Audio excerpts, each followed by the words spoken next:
Assalamualaikum warahmatullahi wabarakatuh. Nama saya Rianisa Fitri, saya Public Relations dari Universitas Budi Luhur. Pada kesempatan ini saya akan menjelaskan tentang filsafat India. India terkenal dengan filsafat spiritual yang sangat kaya dalam menunjukkan petunjuk ideal tentang hidup. Filsafat India tidak hanya menyajikan intelektualitas, tetapi juga menyentuh jantung eksistensi yang mengarah pada perbaikan diri. Umumnya, orang hanya mengenal India sebagai asal dari agama Hindu dan Buddha. Penyebutan Hindu itu sendiri terlalu luas. Kenyataannya, Hindu itu sendiri memuat beberapa sistem filsafat secara populer. Orang mengenal ajaran Hindu dalam epos Mahabharata dan Ramayana yang mendunia. Penyebutan Hindu itu tersendiri ada ketika orang Islam menyebut orang beragama berbeda di lembah Indus. Hindu mengacu pada agama orang-orang yang tinggal di sekitar lembah Indus, sementara agama Buddha akhirnya lenyap di India, namun menyebar melampaui batas benua asalnya.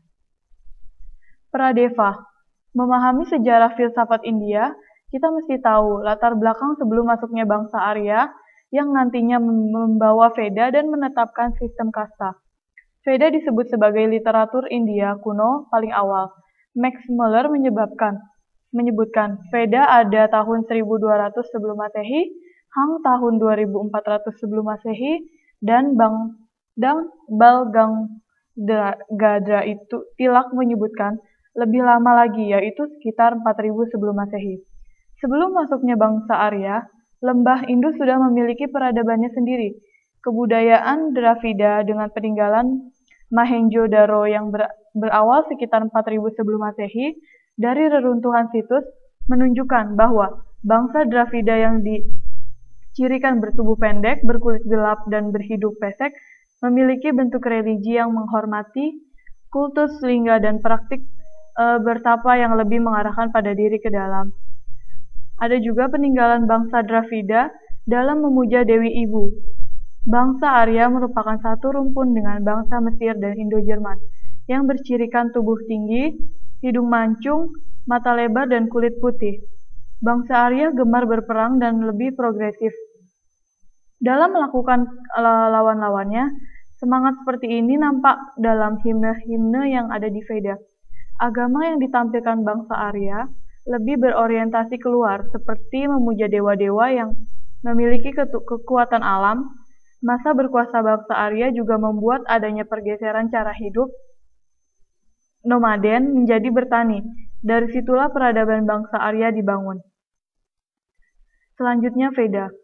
Veda dikenal sebagai literatur awal India kuno, paling tidak dalam bentuknya yang lebih tertata, karena memang menjadi sumber rujukan bangsa Arya. Dari Dr. Radhakrishnan menyebutkan, membagi periode filsafat India dalam 4 periode. Yang pertama adalah periode Veda. Yang kedua adalah periode epik, selanjutnya periode sutra, dan periode sekolah atau periode school. Selanjutnya adalah sistem ortodoks.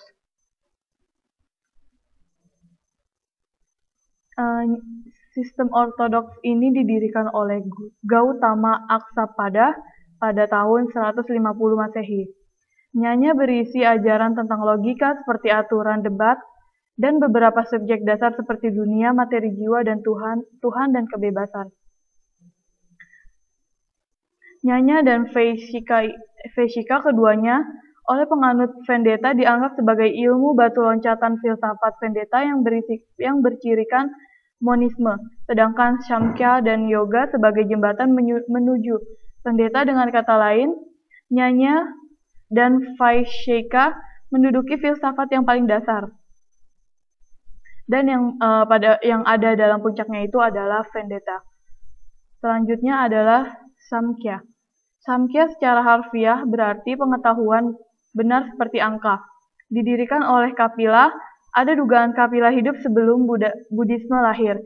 Karena itu, untuk menghormatinya, ada kota bernama Kapilavastu, yang juga merupakan kota kelahiran Siddhartha Gautama, yang nantinya dikenal sebagai Buddha.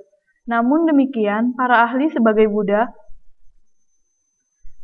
berpendapat bahwa karya Samkhya Sutra yang menurut tradisi adalah milik Kapila sendiri tidak lebih awal dari 1380 sampai 1450 sebelum Masehi. Samkhya memuat analisis materi dan jiwa. Selanjutnya berkembang dalam dua bagian, yaitu Seswara dan Niriswara. Selanjutnya adalah Karma dan Mimamsya. Karma Mimamsya sering disebut Mimamsya saja. Didirikan oleh Jamaini 200 Masehi sampai 450 Masehi. Mimamsya itu lebih banyak dimaknai ritual Veda pada tahun 500 sebelum Masehi. Ritual Veda dipahami secara keliru oleh Brahmana pada zaman itu. Salah satunya adalah pengorbanan hewan. Karena itu muncul Buddhisme yang berhadapan dengan Mimamsya. Penekanan pada tanpa kekerasan atau ahimsa bukan hanya dari Buddhisme, tetapi juga Jainisme. Karma Mimamsya yang didirikan Jaimini berbenah diri dengan memahami ritual Veda yang mampu menghapus karma negatif dan mengarah pada kebebasan setelah kematian. Vendetta berarti akhir dari Veda, karena merupakan perkembangan filsafat Veda yang paling akhir dan puncak. Sistem Vendetta hadir ketika bagian akhir dari Veda muncul, yaitu Upanishad. Vendetta juga disebut Uttara Mimamsya yang berarti penyelidikan. Selanjutnya, setelah Shankara dan Ramanuja dan Madhava Ramuja hidup pada abad ke-11, ketika pengaruh agama Kristen di India dan lenyapnya Buddhisme di India, Ramanuja menyebutkan penyebab keberadaan bukan kebodohan, tetapi ketidakpercayaan dan pembebasan diraih dengan mengabdi pada Tuhan. Karena itu, ajaran Ramuja lebih populer dalam bentuk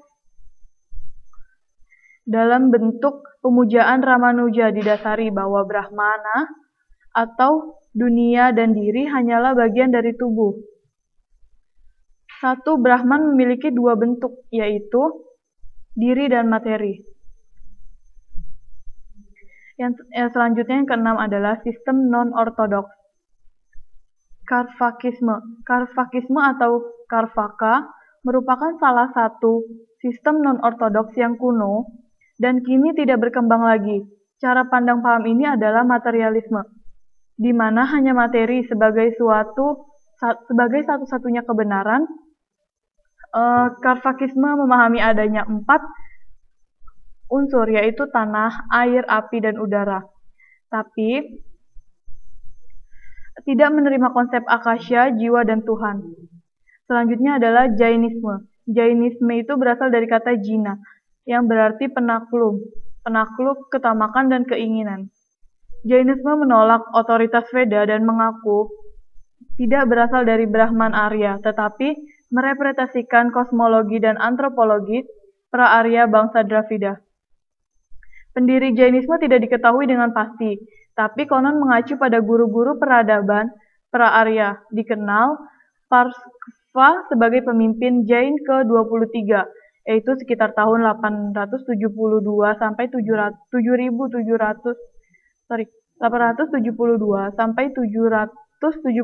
sebelum Masehi. Dan Mahavira adalah pemimpin naskah Buddhisme awal. Mahavira juga dikenal dengan nama Nigata Nataputa. Pemimpin Jain yang lain adalah Mihaly Gosala yang mengajarkan ajaran deterministik.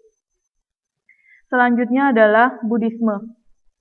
Sistem non-ortodoks lain adalah Buddhisme yang didirikan oleh Siddhartha Gautama atau lebih dikenal sebagai Buddha. 563 sampai 483 sebelum Masehi. Buddhisme berkembang melampaui batas benua India.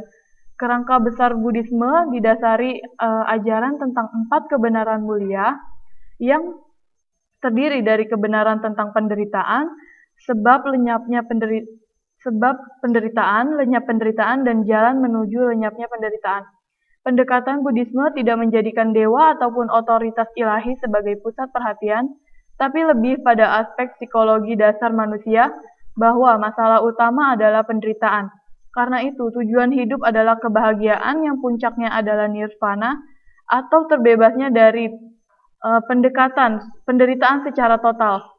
Jalan tengah artinya menghindari perilaku ekstrim, yaitu ekstrim pemanjaan hidup pada kesenangan, India atau juga bertapa ekstrim dengan menyiksa diri. Jalan tengah adalah sikap Buddhisme terhadap Charvakisme dan Jainisme. Moksha bisa dicapai pada kehidupan ini, bukan setelah kematian, karena Buddhisme tidak melibatkan hal-hal ilahi. Moksha adalah mencapai nirvana, yang juga berarti bebasnya nafsu, keinginan, atau juga terputusnya siklus kelahiran kembali. Nirvana bisa dicapai dalam kehidupan ini. Jika sudah mencapai nirvana, maka setelah mati tidak akan terlahirkan kembali. Nirvana juga berarti hilangnya kebodohan dan tercapainya pengetahuan sempurna. Ada perbedaan konsep karma antara Jainisme dengan Buddhisme. Dalam Jainisme, semua tindakan akan memberikan akibat karma.